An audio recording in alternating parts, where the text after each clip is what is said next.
Hello guys, welcome to the new episode of my channel. আমি সঞ্জিত তোমাদের সাথে এখন এই ভিডিওতে একটা লেটেস্ট আপডেট নিয়ে কথা বলবো। এখনও এই আপডেটটা এক্সক্লুসিভই আছে, মানে আমার এখন অনেকেই অবশ্যই দুই একজন ভিডিও অবশ্যই বানিয়েছে, বাট মানে আমি যেটা বলছি যে এখন অফিসিয়ালি আপডেটটা আসেনি, বাট খুব শীঘ্রই অফিসিয়ালি আপডেটটা আসতে চলেছে। আপডেটটা এটাই হলো যে বেঙ্গল টকিজ, দেব এবং মিঠুন চক্রবর্তী আবার কোলাবোরেশন করতে চলেছে ক্রিসমাস 2024-এ। হ্যাঁ, আপাতত আপডেটটা অফিসিয়ালি না হলেও মানে খুব শীঘ্রই এটা অফিসিয়াল সিলমোহর পড়তে চলেছে এবং এই ত্রয়ীর আবার একটা ব্লকবাস্টার সিনেমা আমরা দেখতে পেতে চলেছি আগামী ক্রিসমাসে।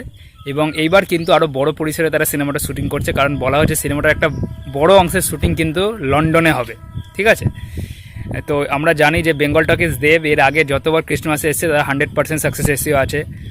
দেবের টানা 9টা বক্স অফিসে সাকসেসফুল সিনেমা রয়েছে, প্লাস মিঠুন চক্রবর্তী কাশ্মীর ফাইলসের পর থেকে টানা হিট দিয়ে আসছেন। তো এরা প্রত্যেকেই যারা যারা সিনেমাতে আছেন তারা প্রত্যেকেই ব্লকবাস্টার এই মুহূর্তে, এবং এই জুটিটাও যে মিঠুন চক্রবর্তী, দেব এবং বেঙ্গল টকিজের যে জুটি, তারাও কিন্তু এখন ব্লকবাস্টার জুটি। এবং এই সিনেমাটাতে দেবের অপোজিটে আবার শ্বেতা মুখার্জি, মানে যে আই থিঙ্ক শ্বেতা মুখার্জি ওর নানা নাম, যিনি প্রজাপতিতে ছিলেন দেবের অপোজিটে, তাকেই আবার রাখার প্ল্যান করা হচ্ছে।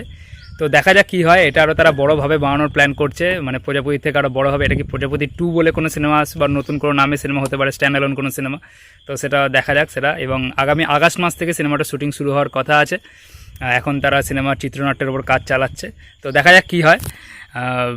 যদি লন্ডনে গিয়ে শুটিং হয় সেরকমভাবে, মানে ফ্যামিলি ওরিয়েন্টেড সিনেমা তারা বেঙ্গল টকিজ মেনলি বানায়, তো তার সাথে সাথে যদি মাস কমার্শিয়াল কিছু জিনিস তারা ভাইব দিয়ে থাকে, যেরকমটা তারা একটুখানি প্রধানে দেখিয়েছিল, তো সেরকম জিনিস হলে কিন্তু আবার একটা 14 কোটি 15 কোটির box office all time blockbuster আমরা দেখতে পেতেই পারি। তো দেখা যাক, হোপ ফর দ্য বেস্ট কী হয়। আজকে ভিডিওতে এইটুকুনি, দেখা হবে পরের ভিডিওতে। Thank you.